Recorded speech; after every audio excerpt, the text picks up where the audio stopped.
प्यारे बच्चों, इंग्लिश के ऑनलाइन क्लास में आपका स्वागत है। पिछली कक्षाओं में हम लोग जान रहे थे use of simple past tense, अर्थात सिंपल पास्ट टेंस का प्रयोग। अब हम आज जानेंगे सिंपल पास्ट टेंस का अंतिम प्रयोग, यूज 7, अर्थात प्रयोग नंबर 7।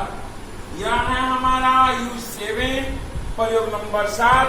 यदि भूतकाल में एक कार्य समाप्त होने के बाद दूसरा कार्य प्रारंभ होकर समाप्त हो तो पहले समाप्त हुए कार्य हेतु पास्ट परफेक्ट टेंस का प्रयोग किया जाता है या होता है, जबकि बाद में समाप्त होने वाले कार्य हेतु सिंपल पास्ट टेंस का प्रयोग किया जाता है।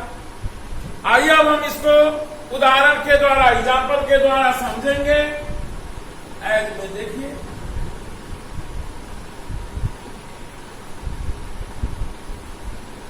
सोनू के आने के पहले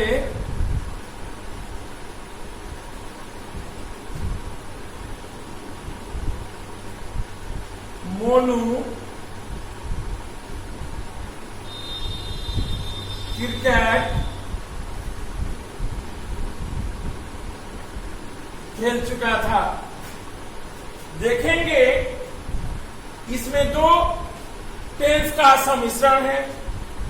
इसमें पहला है सोनू का आना और दूसरा है मोनू का क्रिकेट खेलना। सोनू के आने के पहले मोनू क्रिकेट खेल चुका था। तो यहां हम देखेंगे कि पहले हम इसका ट्रांसलेशन बनाएंगे। मोनू क्रिकेट खेल चुका था पहले सोनू के आने के। मोनू क्रिकेट खेल चुका था, इसके लिए हम पास्ट परफेक्ट टेंस का प्रयोग करेंगे। और सोनू के आने के पहले, सोनू का आना जो है, इसके लिए हम सिंपल पास्ट टेंस का प्रयोग करेंगे। पहले हम बनाएंगे मोनू क्रिकेट खेल चुका था। Monu had played cricket before Sonu came। आइए अब एक और उदाहरण हम देखते हैं।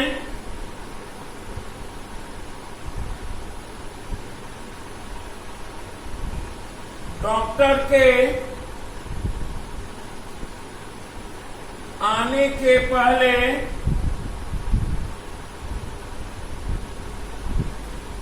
रोगी मर चुका था। The patient had died before the doctor came। इसमें the doctor came और इसमें है सोनू केम। ये दोनों सिंपल पास्ट टेंस है। और जो यह है Monu had played cricket, the patient had died, ये दोनों पास्ट परफेक्ट टेंस है। इस प्रकार अब हमारा कॉन्सेप्ट क्लियर हुआ कि यदि भूतकाल में एक कार्य समाप्त होने के बाद दूसरा कार्य प्रारंभ होकर समाप्त हो तो पहले समाप्त हुए कार्य हेतु पास्ट परफेक्ट टेंस का प्रयोग होता है, जबकि दूसरे या बाद में समाप्त हुए कार्य हेतु सिंपल पास्ट टेंस का प्रयोग किया जाता है। इसी के साथ हमारा सिंपल पास्ट टेंस का यूज समाप्त हुआ। अब हम जानेंगे पास्ट टेंस का दूसरा भेद, पास्ट कंटिन्यूअस टेंस। हाँ, तो अब हम देखते हैं पास्ट टेंस का दूसरा भेद, पास्ट कंटिन्यूअस टेंस। हिंदी होता है अपूर्ण भूतकाल, इसको पास्ट इम्परफेक्ट टेंस भी कहते हैं। अब हम जाने कि अपूर्ण भूतकाल क्या है, पास्ट कंटिन्यूअस टेंस क्या है। The past continuous tense shows an action in progress in the past, अर्थात अपूर्ण भूतकाल के क्रिया से यह पता चलता है कि कोई कार्य भूतकाल में शुरू हुआ तथा भूतकाल में ही जारी था। जैसे मैं बता चुका हूं, टेंस जो है वह वर्ब यानी क्रिया के विभिन्न रूपों का अध्ययन करता है। तो क्रिया के अनेक रूपों से अलग अलग चीजों का बोध होता है और उसी को अलग अलग टेंस के नाम से हम जानते हैं। आइए अब इसका हम जानेंगे आइडेंटिफिकेशन।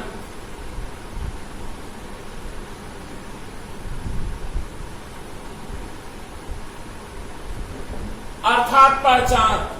कैसे हम पहचानेंगे कि यह वाक्य जो है वह पास्ट कंटिन्यूअस टेंस का है।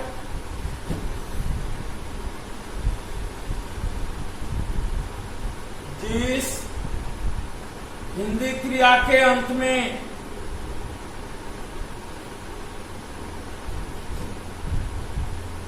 रहा था, रही थी, रहे थे इत्यादि हो तो उसे पास्ट कंटिन्यूअस टेंस कहते हैं। यह है इसका आइडेंटिफिकेशन। जिस हिंदी क्रिया के अंत में रहा था, रही थी, रहे थे इत्यादि हो तो उसे हम पास्ट कंटिन्यूअस टेंस कहते हैं। अब आइए इसको हम उदाहरण के माध्यम से जानते हैं। एज देखेंगे, वह बाजार जा रहा था। इसके अंत में देखेंगे क्या है, रहा था। यह कौन सा टेंस होगा, पास्ट कंटिन्यूअस टेंस। आइए हम दूसरा एग्जांपल देखते हैं। वह गाना गा रही थी। इसके अंत में रही थी, यह कौन सा टेंस होगा, पास्ट कंटिन्यूअस टेंस। एक और एग्जांपल देखते हैं। वे लोग क्रिकेट खेल रहे थे। इसके अंत में है रहे थे। तो अब हमने देखा कि जिस हिंदी वाक्य या जिस हिंदी क्रिया के अंत में, जिस हिंदी क्रिया के अंत में रहा था, रही थी, रहे थे इत्यादि हो तो उसे हम पास्ट कंटिन्यूअस टेंस कहते हैं। पहले वाक्य के अंत में रहा था है, या पास्ट कंटिन्यूअस टेंस होगा। दूसरे वाक्य के अंत में रही थी, या पास्ट कंटिन्यूअस टेंस होगा। वे लोग क्रिकेट खेल रहे थे, इसके अंत में है रहे थे। तो इस तरह अब हम पहचान कर सकते हैं कि जिस हिंदी क्रिया के अंत में जो कोई भी हिंदी वाक्य हो, क्रिया हो, उसके अंत में रहा था, रही थी, रहे थे इत्यादि हो तो उसे हम पास्ट कंटिन्यूअस टेंस कहते हैं। अब हम जानेंगे इसको बनाने का नियम, इसका फॉर्म जानेंगे कि कैसे हम ऐसे वाक्यों का ट्रांसलेशन बनाएंगे। हाँ, तो अब हम देखते हैं इसका फॉर्म अर्थात बनाने का नियम। इसका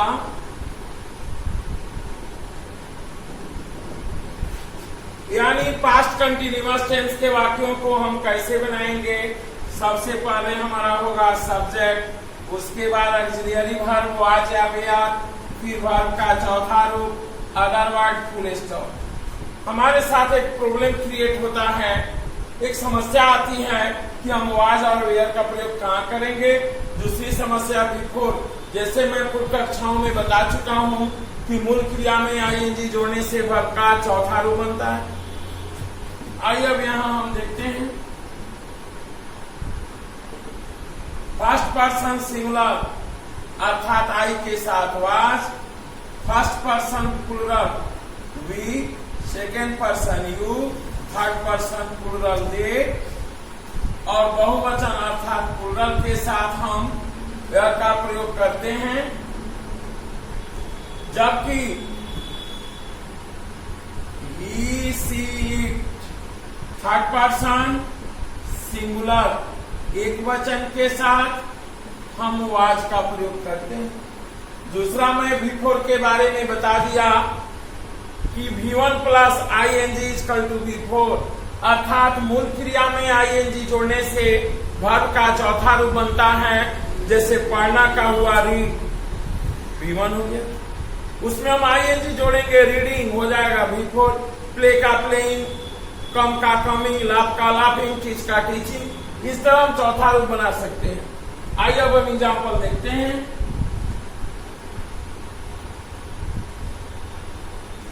मैं कॉलेज जा रहा था। मैं का क्या होगा? आई के साथ ऑक्सिलियरी वर्ब वाज में से क्या लगेगा? वाज। गो का चौथा रूप क्या होगा? Going to college. आइए अब दूसरा एग्जांपल हम देखते हैं। आप लोग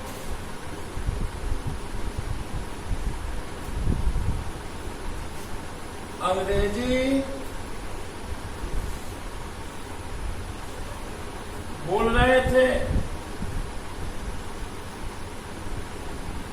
यू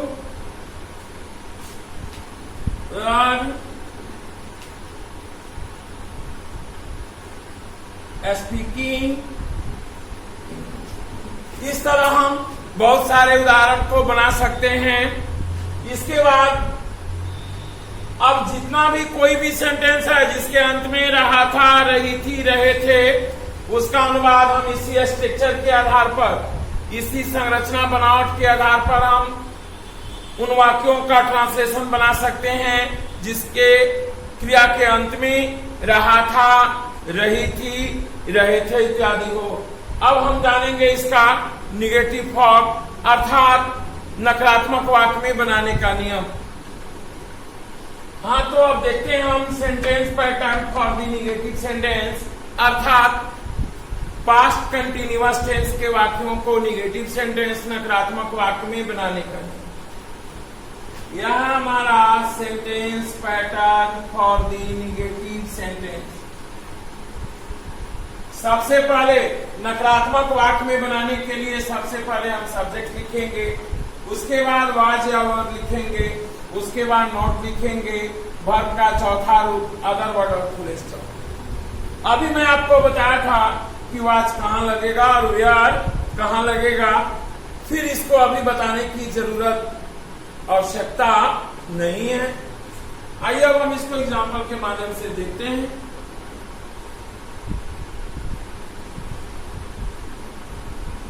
हम लोग बाजार नहीं जा रहे हैं। हम लोग फर्स्ट पर्सन प्लूरल हुआ, वी के साथ क्या लगेगा? वेयर। नॉट, उसके बाद गो का चौथा रूप क्या होगा? Going to market. आइए अब हम दूसरा एग्जाम्पल बनाते हैं। वह गाना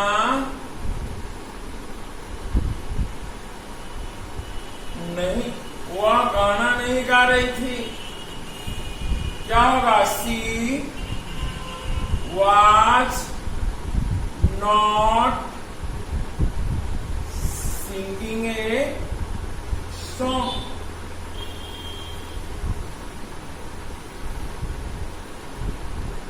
वे लोग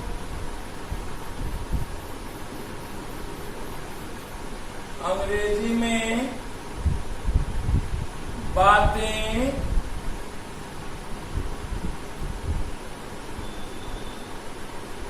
नहीं कर रहे थे।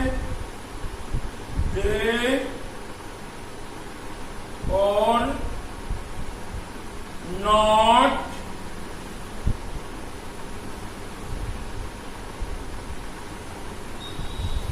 Talking in English.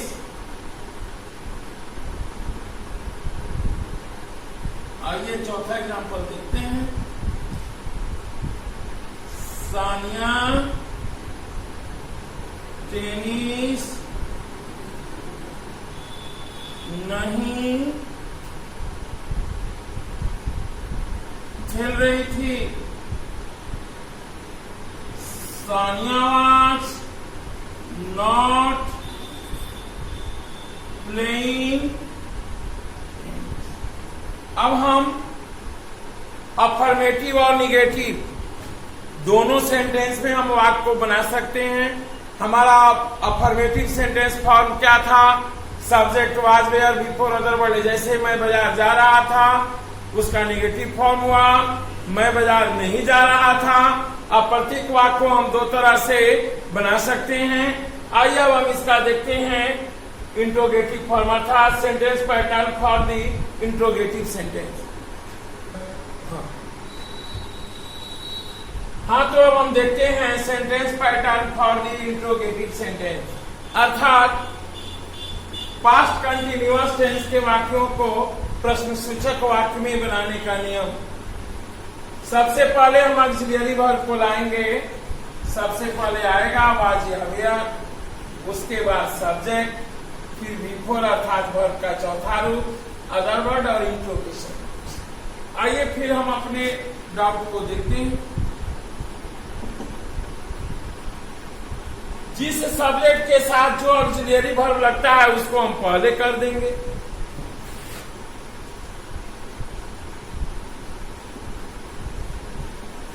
जैसे आई है उसके पहले वाज आ जाएगा। Were, we, you, they, plural, was फिर हो जाएगा singular third person, he, she, ही,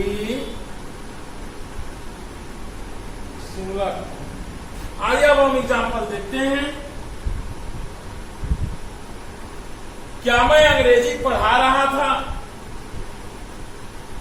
क्या मैं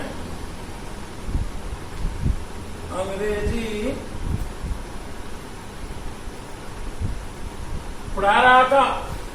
यह इंट्रोगेटिव सेंटेंस है। इसमें इंट्रोगेशन मार्क्स निश्चित रूप से देना है, अन्यथा हमारा जो यह वाक्य है वह गलत हो जाएगा। Was I teaching English. दूसरा देखिए, क्या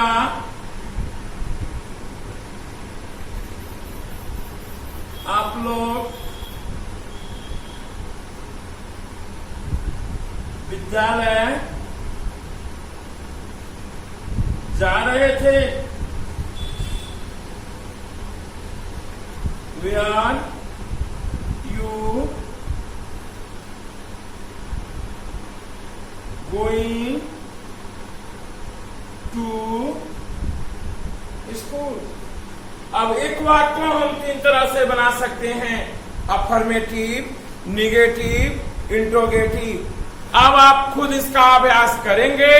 आज की कक्षाओं में हमने जाना use of simple past tense, simple past tense का अंतिम यानी 7 नंबर प्रयोग। उसके बाद हम लोग जाने पास्ट टेंस का दूसरा वेद, पास्ट कंटिन्यूअस टेंस, अपूर्ण भूतकाल, जिसका हम लोग डिफिनीशन जाने, उसका आइडेंटिफिकेशन जाने, उसका अफर्मेटिव सेंटेंस पैटर्न जाने, उसका निगेटिव सेंटेंस पैटर्न जाने और उसका इंट्रोगेटिव सेंटेंस पैटर्न जाने। तो अंग्रेजी में अच्छी जानकारी के लिए आप इस चैनल से जुड़ें, इसको सब्सक्राइब करें और अपने भविष्य को बेहतर बनाएं। टाइम और टेंस पर पूरा कमांड करें। इसी के साथ धन्यवाद।